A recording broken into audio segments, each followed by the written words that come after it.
మీరు ప్రాజెక్ట్స్ చేస్తుంటారు గదా! ఇప్పుడు ఏఐకి సంబంధించి ఎలాంటి ప్రాజెక్ట్స్ చేస్తున్నారు? అండ్ దీన్ని ఎలా నేర్చుకోవడం అసలు? సో, ఇదివరకేంటంటే నార్మల్ టెక్నాలజీస్ ఉంటే సరిపోతుంది. అంటే ఒక ప్రోగ్రామింగ్ లాంగ్వేజ్ గాని, ఏదైనా క్లౌడ్ కంప్యూటింగ్ నేర్చుకున్నా సరిపోతుంది. ఇప్పుడేంటంటే ఏఐ గూడా మనకి మనం ఉన్న స్కిల్ సెట్స్‌లో ఏఐ గూడా యాడ్ అయ్యి ఉండాలి. సో, ఇప్పుడు రీసెంట్‌గా మాకొచ్చే ప్రాజెక్ట్స్ కానీ, ఇప్పుడు మా ఎండ్ క్లయింట్స్ మాకు ఇచ్చే రిక్వైర్మెంట్స్ గానీ, ఏదైనా గూడా కొంచెం ఏఐతో ఎక్కువ ఉంటున్నాయి. ఒక 30-40% పెరిగినియి. ఏఐతో కావాలని ఎల్ఎల్ఎం అంటారు, ఎన్ఎల్పి అంటారు, జెన్‌ఐ అంటారు. These are all in AI. So, అది ఫస్ట్ ఏంటంటే ఇప్పుడు ఫర్ ఎగ్జాంపుల్ కొన్ని కాలేజెస్‌లో ఏఎంఎల్ అని డైరెక్ట్‌గా స్ట్రీమ్ పెట్టేస్తున్నారు ఇప్పుడు. కంప్యూటర్ సైన్స్ లాగా, ఐటీ లాగా అది కూడా పెట్టేస్తున్నారు.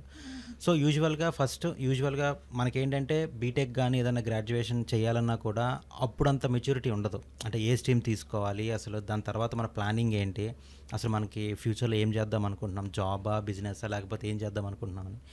ఇన్ కేస్ స్ట్రీమ్ అనేది ఆబ్వియస్‌గా మనం వెళ్ళిపోతాం తెలియకుండా. బట్ బయటకొచ్చిన తర్వాత ఏ స్ట్రీమ్ అయినా కూడా మొత్తం ఐటీకే ఇంట్రెస్ట్ చూపిస్తారు. మొత్తం నాకు సాఫ్ట్‌వేర్ జాబ్స్ కావాలని అంటారు.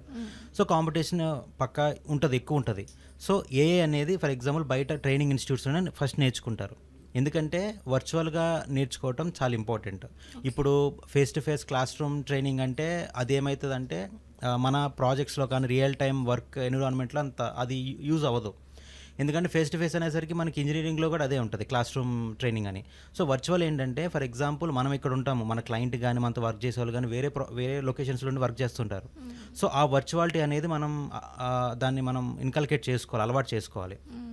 సో, ఫస్ట్ ఏఐ నేర్చుకోవాలంటే అసలు ఏ ట్రైనింగ్ ఇన్‌స్టిట్యూట్‌కెళ్ళొచ్చు. అసలు ట్రైనింగ్ ఇన్‌స్టిట్యూట్‌లో ఉన్న ట్రైనర్స్ ఎట్లాంటి వాళ్ళు? సో, వాళ్ళకి ఏఐ వచ్చా? వాళ్ళు ఏఐ మీదైనా వర్కౌట్ చేశారా? ప్రాజెక్ట్స్ చేశారా? వాళ్ళ హిస్టరీ ఏంటి? ఇవన్నీ ఫస్ట్ తెలుసుకొని అప్పుడు మీరు డెసిషన్ తీసుకోండి.